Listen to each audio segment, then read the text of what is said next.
Lord Latimer's Ladies by Margaret Elin Schmidt and Dan McLaughlin, read by Dan McLaughlin. Chapter 17, Dressing for Dinner. Brian had never suffered from social anxiety, but tonight was different. He was going to ask someone to marry him, and he really needed a positive response. This was not just a party where the goal was to be entertaining for a few hours, but a serious deal like, "Will you marry me?" and "Yes, I will." Alice seemed to think a task this momentous should be accompanied with a seriousness of purpose. Maybe she was right. On the bright side, there was no getting over the fact that Brian thought he looked hot in his new, old-fashioned wardrobe. He liked the goofy pants without a fly. He liked the knee socks. He liked the boots. He liked the jacket cut to just cover his ribcage. He liked the jacket's flippy tails. He liked the buttons and the way things were cut to fit him exactly. He liked the high collars and all the frilly doodads around his neck. He thought he looked good in tan. He thought he looked good in white. He knew he looked good in black. He even thought he looked good in the cartoony bright blue that men liked to wear in the 1800s. He just thought he looked good. But it wasn't just looks. When he examined the pros and cons, there were plenty of items in the pro column. 1, the cook seemed to get it. And 2, he wasn't in this on his own. Alice was there to help. Items 3 through 6 he counted as the ladies themselves. No one was actively swooning over him, but each of them seemed to find parts of him acceptable, especially the rich widow. Brian had been surprised by how easily she'd slipped into negotiation, but she definitely seemed okay with the yes for the house equation. As for Lady Iris, Brian thought she might just say yes for the fun of it. Alice had pointed out it was a big leap to go from being mercenary or whimsical to an official yes. Brian added that to the column of negatives, which also included diabetes and the looming specter of death. Maybe it wasn't all that surprising. He felt more than nervous than usual as he dressed for dinner. For the first time, Brian was contemplating finding some balance. He wanted to show the ladies just enough charm to keep them in the room, while at the same time being serious enough to be worthy of consideration for the M word. "At least you're looking good, Bri," he muttered to his reflection in the mirror. "Very good, my lord," said the valet. Okay, that was something he hadn't gotten used to yet, a guy to help him dress. Still, Brian had to give the man credit. Reg did know his way around this clothing stuff. Brian could appreciate having someone to help him with all the buttons and laces, especially when the results were so impressive. However, it was clear that Reginald was not used to a less exuberant Lord Latimer. He seemed to be oddly missing him. "I have a new jacket for you, my lord," the valet said, coaxingly holding up a black dinner jacket with tails for his inspection. Brian gave the jacket the briefest of glances. "Fine," he said, "if you think it will do." Undaunted, Reginald did his best to rekindle Brian's enthusiasm by displaying the new coat's finer points. "It has tails, you see," he said helpfully. "With them, you can hop like a bunny." The valet flipped the base of the tails to demonstrate. Brian did take a longer look, intrigued by the mental image, but with a sigh turned away. Alas, he said, the time for bunny hops is past, Reg. It's time to get serious. Time to get a yes. He turned back to the mirror and began twiddling with his cravat. Oh, is my lord expecting to make a marriage proposal tonight? The valet reached out to correct the damage Brian's improvements had done to the crisp folds in the linen. I hope she says yes, Brian said, and was grateful that Reginald didn't ask for specifics. You know what's at stake, he said, as he ran his fingers through his hair with worry. Alice tells me you're not from here either. Indeed, sir. Reginald produced a comb and once again fixed the damage Brian had caused to his appearance, but the valet seemed unduly focused on the comb and hair and did not meet his gaze. Brian watched as Reginald carefully placed the comb on the dressing table and adjusted it meticulously. He thought the man's particular brand of silence was not the kind that made further questions impossible. Were you given a task? Brian asked. One of those rhyming puzzles as a clue to get yourself home again? Reginald turned and began gathering items that had been discarded on the floor. He picked up each item and folded it neatly with a technique that became more surgically precise the longer they spoke.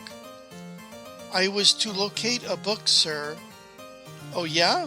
Which book? Brian asked without thinking. That I was never able to ascertain, sir. Well, yeah, I know the instructions they hand out around here aren't very precise, but what were you told about the book? Very well, sir. The valet stopped folding the clothes and picked up one of the discarded pairs of shoes. He sat down, as if ready to clean them, but instead held both hands as a sort of talisman as, from memory, he began to recite, To the watch you must turn, to see the face of God you yearn. The book that you must find describes a world finely designed. Look not in the works of Hume, there lies the path of ruin and gloom. He put down the shoes and subjected them to a long, critical stare. That's the riddle, sir. Brian frowned briefly, and then, with a sudden inspiration, clasped his hands briskly together. He crossed the room with obvious purpose, flung open the door, and thrust his head out into the hall. Alice, he bellowed. Hey, Alice! Clearly, Brian wasn't afraid to make the effort to talk to his sister when the mood overcame him. What? Shouted his sister, leaving no doubt they were siblings. I'm busy. We've got a dinner party to get to, you know. Though Alice couldn't possibly see it, Brian made a shooing gesture with one lace-ruffled hand, dismissing her protest like a fly. Watchmaker! Who wrote it? Brian shouted.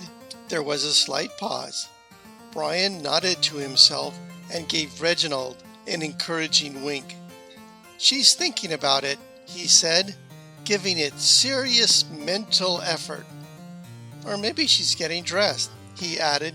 No point in trying to answer with a mountain of those petticoats over her head. He couldn't tell if the valet was reassured or not. The man's stoic demeanor seemed a little off-kilter, and he almost seemed to be blushing. No time to worry about that. Alice's answer came back clearly audible and decisive. William Paley. Oh yeah, right. His book was called Natural Theology, right? This time the pause was much briefer. Yeah, something about appearance and nature. Nature, right, thank you. Is that everything? Alice called. Yes, thanks, said Brian. Better get dressed. We've a dinner party to get to, you know. There was a sisterly sound of fond exasperation, and the exchange was over. Wait, the valet said, staring open-mouthed at Brian. She knew the answer? Brian shrugged. I thought there was a good chance. My sister did a lot of studying in college. So did I. But she's better at remembering names. Truth is, he added, I think she likes showing off her knowledge, at least a tiny bit. But she didn't even need an explanation of, Reginald sputtered. She couldn't possibly have known the context. Brian couldn't help but grin. Truth is, we're a pretty competitive trivia team. We're just used to flinging weird questions at each other. He saw in the valet's face a dreadful mixture of hope and fear and cut straight to the point. What you need to know is that William Paley was an 18th century philosopher who wrote a book called Natural Theology, said Brian. Basically, he said, consider that you are walking on the beach and you find a watch. Now, say you could open the watch without breaking it and look inside. Then you would see how everything fitted together and worked with a purpose. That is, keep time. For Paley, something created and serving a function, like a watch, could only mean that someone made it. A watchmaker, if you will. That's the watchmaker analogy. For Paley, this was the rational proof of the existence of God, seeing God in nature. Natural theology. Get it? I was looking for any book by someone named Hume, the valet said. Oh no, said Brian. Your riddle said clearly not to look at Hume. David Hume refutes Paley. You don't want him.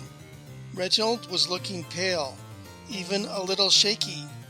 I've been searching in vain for years, but you, the both of you just knew this, sir?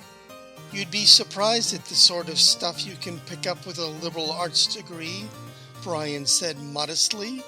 Reginald was startled into a laugh, which seemed to crack the edges of his polished valet exterior.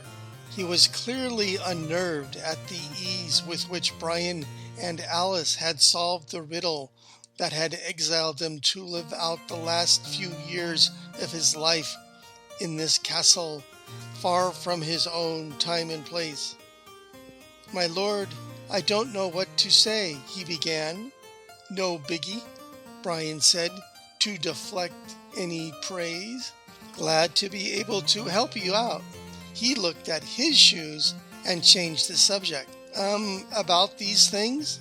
The valet followed his gaze and sighed. They are buckles, my lord. Allow me. Reginald bent to attend to the master. It strikes me, he said, with his attention on the shoes, that this might be too good to be true. I worry that the powers that be might not think the way I came upon the answer to my riddle is right. The valet rose to his feet. It seems like cheating, sir. Do you have a rule book? Brian asked. Because I didn't get a copy when I arrived, and my sister was wandering around all day looking for one? No, said the valet, but Reginald, listen. Brian leveled a finger at him. Every one of us was plucked out of hearth and home and plunked down here with a hard task and an impossible deadline. Screw cheating. I mean, what are they going to do if you do cheat? Send you to detention century? Brian snorted. Reginald looked like a man who was starting to like the idea of shaking things up a bit. Good point, sir, he said as he began to brush something unseen off of Brian's shoulders. Might I say, "You do look quite good tonight, sir." "I do, don't I?" Brian said. He was feeling much more confident, a sense that he'd already helped Reginald and actually done one thing right this weekend. But he didn't want to face another round of gratitude. The solution was simple. He vaulted back into happy noble fopland. He posed in the mirror, nodded approval to his own reflection, and flipped the tails of the fancy dinner coat. "Well done, Reginald. Now hand me my walking stick. Kept my sister waiting long enough." "Sir, you are only walking to the dining room." There was just a tad of mild reproach in the valet's tone, which Brian immediately overrode. "My walking stick? I insist on having a solid stick to promenade with. See?" Brian posed for a moment, with a cane pointed to the side of his foot, and then began walking around the room. No ordinary walk this, and certainly not a purposeful step of any useful kind. It was more like a parade, a fashion parade, limited only by the unfortunate boundaries of the walls of his room. Brian delighted himself by making several large, elegant turns and using his walking stick to make lazy circles in the air. Très elegante, yes, wouldn't you agree? Brian's promenade to an audience of one came to a conclusion as he presented the valet with his interpretation of a semi-formal bow with flourishes. Reginald sighed, possibly exhausted by the need to keep ducking his head to avoid getting clobbered by the walking stick. "Very well, sir. You may take your completely unnecessary walking stick to the supper with you." His tone of voice equated this with bringing along a stuffed bear, but Brian knew he had won. He flung open the door with a completely appropriate level of drama and raised his voice. "Alice, are you ready to go?" Alice was already standing in the hallway, just outside the door to her room. She seemed utterly unfazed by the volume or the drama and said, "Been ready for ages, brother dearest." She looked at Brian in approval. "Well, don't you clean up nicely? What a well-tied cravat! And are those diamond cufflinks I see?" Brian, delighted, modeled his look with the cane by walking a few steps and back. He took a turn and looked critically at his sister. He recognized that the gold satin dress she wore fit her very well, and could tell by her body language that Alice was as happy with her looks as he was with his. Brian couldn't help but feel his walking stick was superior to her long white gloves, but he could appreciate the artistic efforts that had been spent on her hair. It was parted and folded and curled in at least 4 different ways, but taken together served to frame her face in a way that was very attractive. Temporarily abandoning the air of a dandy, Brian said to his sister, "Well, hey, you look good too. That's some hair you got going." Alice, who knew her brother fairly well, accepted the compliment for what it was worth. "Honestly, I feel ridiculously elegant, from the tip of my white button gloves to the tip of my satin half boots." "Clothes," Brian said. "Am I right?" "I just wish we had an hour to bask in the glamour," Alice said. Her brother took the hint. He assumed his noble air again and presented his arm. "Shall we go to dinner, gentle sister?" He bowed. "Not just yet," said Alice. She reached into the pocket of her dress and handed him a small packet. "I thought with all the evening plans you had in line, You might need something symbolic to show you've really done what you were asked to do. Brian opened it. It's a ring, he said. You're going to want it when somebody tonight says yes. When did you have time to go jewelry shopping? Brian asked. Do they have a gift shop hidden in this castle someplace no one told me about? While I was waiting for you to finish primping in the mirror, she answered, I realized that we're supposed to be heirs to the castle because the infamous dowager is gone now. Her rooms are just at the end of the hall. I checked, and Miss Pocket told me the law of the land says that what was the dowager's belongs to us now. Was she a time traveler like us? Brian asked. We think so, said Alice, but if so, she never confirmed it to anyone. So anyway, I poked through her jewelry box and found a nice ring. That's great. He tucked the ring into his small waistcoat pocket right over the bulge of his insulin monitor, which was busily counting down the units of life left to him. Let's not keep anybody waiting. Mind the cane, madam, Reginald muttered. His lordship is rather exuberant with it. Alice took the hint, and also her brother, firmly by the arm. We'll try to steer clear of the breakables, she promised. The valet smiled in response and gave her a little bow that seemed to communicate understanding, gratitude, and something more. I cannot thank you enough, Reginald said, for the information you shared with your brother. I cannot express what it feels like to have hope again. To Brian's surprise, Alice was the one blushing now. It was nothing, she said. I mean, you're not on your own anymore. We're in this together. Then, clearly embarrassed, she gave Brian a shove and reverted to her usual brisk manner. Let's go, Bri. With the intention to avoid as much property damage as possible, Alice steered Brian down one of the least decorated stairways and into the small sitting area located next to the dining room. It was a pleasant space with a fire burning in the fireplace in an attempt to ward off the chill natural to a seaside castle in wintertime, and it had several pleasant-looking chairs for people to sit in and hold pleasant conversations while they waited for the dinner party to officially begin. Brian was having none of it.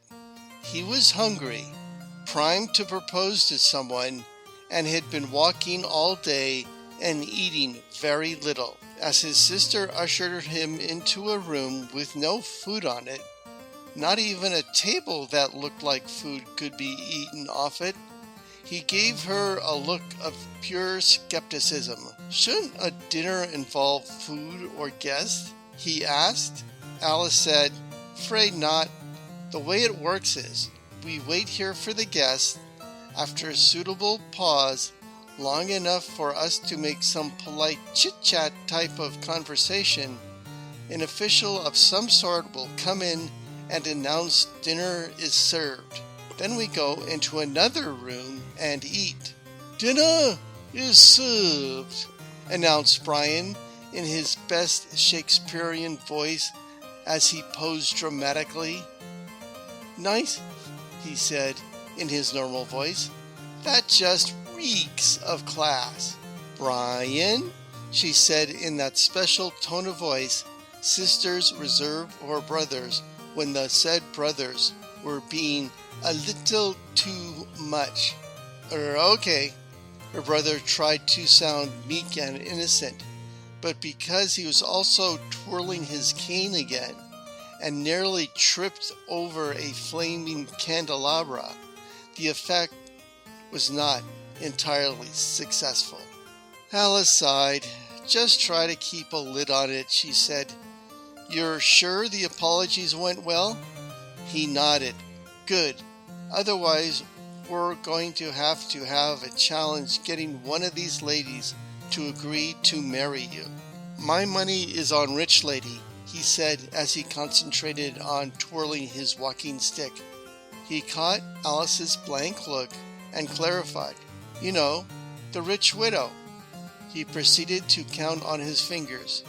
Rich Lady, Lady Iris Patton, Flower Girl. The three contenders. The counting caused him to drop his stick with a clatter. "Damn," he said casually, retrieved it with a swoop that did wonders for his lace and tails, and tried to twirl again. "Leona Tucker, you mean," Alice said slowly. She took things like names more seriously than her brother on most occasions, and clearly this was one of them. "Yeah, right," Brian agreed amiably. Looking back at when I apologized to everyone, he still felt he hadn't been given enough credit for that. She seemed to be the one most intrigued by the whole "this guy is from the future" thing. "Yes, but her name is Lenora Tucker. Try and remember it." There was more than a bit of a bite to Alice's tone, and finally Alice began. "Lady Iris Patton," Brian said without prompting, and stepped forward to extend his hand toward the door.